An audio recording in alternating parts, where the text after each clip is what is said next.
So this is the standard room at Santa Fe in Disneyland Paris.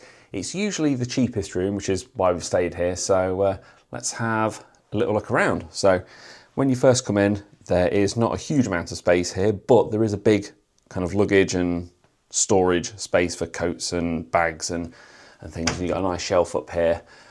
And of course, the obligatory room safe. I do quite like the like theming of the room, which is kind of cars and, well, primarily sort of Lightning McQueen really, but it's kind of done with like the cozy cone aspect from Radiator Springs. So you got a lot of cones and things around there. Look, you can see a few on the wall. And then I believe the hotel was redone in 2012, and you can still kind of see some aspects of like the previous iteration of it where it doesn't quite match the theming. Like this mirror would have been nicer if it was kind of bit more racy or, you know, cars themed.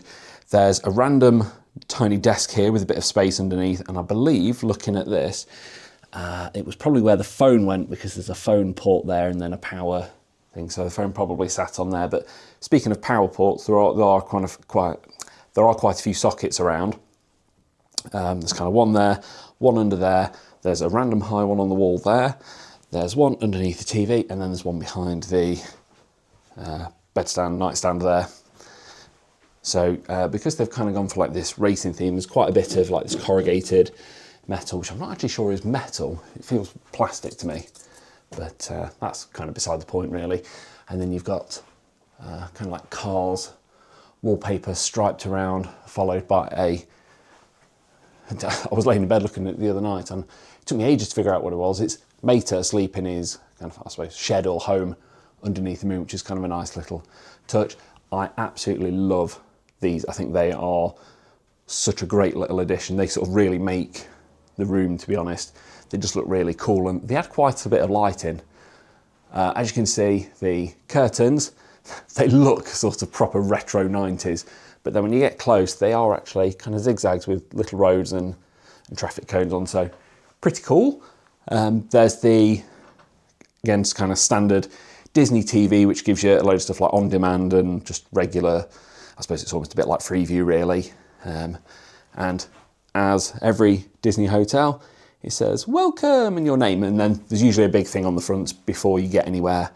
There is a big set of drawers in here. The drawers are pretty big, but they don't go back very far. I mean, to be fair, you're only likely to be staying here for a few days, so it doesn't really matter that much. There's a little chair in the corner, which pretty much gets used for dumping stuff on. And I like this traffic cone light as well. And see, this is more what I'm talking about. The mirror in the shape of a traffic cone, perfect. Why have they not done something similar there? And then if we just have a quick look in the bathroom, which again, I love the bathroom because that mirror is just fantastic. Absolutely brilliant. It's like my favorite, it sounds a really stupid thing, but it's like my favorite mirror in any hotel I've been in. Absolutely love it. Bathroom, fairly standard affair. Sink, hot and cold tap, toilet, the shower, kind of racing theme, again there, towels, kind of clutching at straws a bit, but checkered flags on the shower curtain. The shower was really annoying because if you're taller than about 4'7", it goes, and it's not going to do it now. It must be when it's wet. It slowly comes down, and it means that you sort of really struggle to actually have a shower. But speaking of having a shower, there seems to be two settings on this. One is scalding hot, and the other is freezing cold, and it likes to alternate between the two. So you're never quite sure whether you're going to get burnt or frozen during the shower, which meant, I took a long time in the shower and it wasn't a very pleasant experience. And then down here, there's a little bin and a heater under there, obviously because it can get quite cold in Paris. It's kind of cold here at the moment. There is another heater just over here, which is really good for kind of like drying things out. I think they are all automatic, so it's just, that's the temperature. One thing to note, if you are coming in summer, there is no aircon in this hotel. So instead, you get the kind of American style, well, Florida style really, from my experience of Disney, is the big fan, which I absolutely love.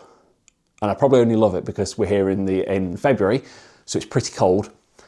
But that makes such a nice kind of soothing white noise, which is brilliant to help kids sleep. Not that they'll need help getting to sleep because they'll be absolutely shattered after a few days in the park. And then we have just a bog standard window, but, and this sort of made me go almost a wow, was the window actually opens. Not much, but it opens. I suppose one thing to note actually is I know I mentioned it doesn't have aircon. However, even in February, when basically earlier on in the week there was snow here, we've kind of missed that. It's warmed up a bit. It's been about 6 to 8 degrees during the day and about 4 degrees at night. And when we've come back after the fireworks, so it's been sort of 11, half 11 at night, it is roasting in here. It's really warm. We've had to open the windows every single time and have the fan on, basically for 5-10 minutes just to blow all the hot air out. Thoughts on the room are, I like the theme of cars. I think you can tell it's been done on a budget, unfortunately. Like I said, I think it was redone in 2012 and it is showing it. The rooms aren't too bad. They're in fairly decent nick. But if you wander around the corridors and look down at the floors, they're pretty battered. The actual hotel outside is fairly nice. It's, I mean, it's sort of kind of New Mexico themed, and yeah, you can kind of see it used to be almost like a, I don't want to say cowboy because that's more like Hotel Cheyenne, but it's that kind of, I mean, look, there's little cactuses and things on there, and it made it seem like a bit of an American hotel. But the cars theme, it's a good idea. It's not quite been executed well, apart from the mirror, which is awesome. I suppose really, you know, I mean, the beds are nice and comfortable. Had no problems with the bed. This one had a little bit of a squeak on it, but to be honest, you'd have to be jumping up and down, let's say, to sort of get a sort of a real squeak on with that. But do you know what? It's kind of, it's usually the cheapest hotel, which is why we've stayed here this time. Would I stay here again? Yes, but it would have to be quite a bit cheaper than some of the others. So I've also stayed in Sequoia Lodge, and I found Sequoia Lodge really nice. Again, dated, but that is being refurbed at the moment. But it just seemed like a more premium experience there. Just the whole layout seemed nicer. And then there's the other subject, which is distance from your hotel room to the park. Now, this hotel, Santa Fe, is the furthest from the park, and it's actually a little bit worse at the moment because they're doing some work on Sequoia Lodge, but also they're doing some work on Hotel Cheyenne, which means that the regular shortest route is actually closed. So I think there's technically 2 diversions. So normally you'd kind of walk down and go under the bridge and then you'd almost be at Sequoia Lodge. Now you have to go do like a big U-turn because one of the bridges is closed from Santa Fe to Cheyenne. So you have to go down to the bottom bridge, then do a big U-turn and come back, and then through Cheyenne and then down under the bridge, and then you sort of walk along the river by Sequoia Lodge. Having said that, it takes, I mean, between 15 and 20 minutes if you're reasonably paced at walking. If not, it may take a little bit longer. There is a bus. I haven't used it. I've seen quite a lot of people going down to use the bus, but that's just, you know, we prefer to walk quickly. It's probably no quicker to walk than to get the bus, but it's just that feeling of we're on our own, we're on the way, we're doing whatever, we can have a chat. The kids are in the pushchairs, absolutely fine. One thing I would note, if you're looking to stay in a Disney hotel, you could be in one of the closer hotels. So let's say Sequoia Lodge, this is a perfect example. Sequoia Lodge, if you're looking at Sequoia Lodge or Hotel Cheyenne and thought, do you know what, I'm going to go to Sequoia Lodge because it's closer. Technically, yes, but depending where you're putting the hotel, you may not actually be any closer. So if you had the furthest hotel room away in Sequoia Lodge, you're probably about less than 100 yards closer than the closest room in Hotel Cheyenne. I hope that makes sense. So I think my preference would be Sequoia Lodge again. Like I said, it just seemed like a nicer hotel. Absolutely not knocking Santa Fe at all. I think it's got a great purpose, and to be honest, most people are only here for sort of 2 or 3 nights really.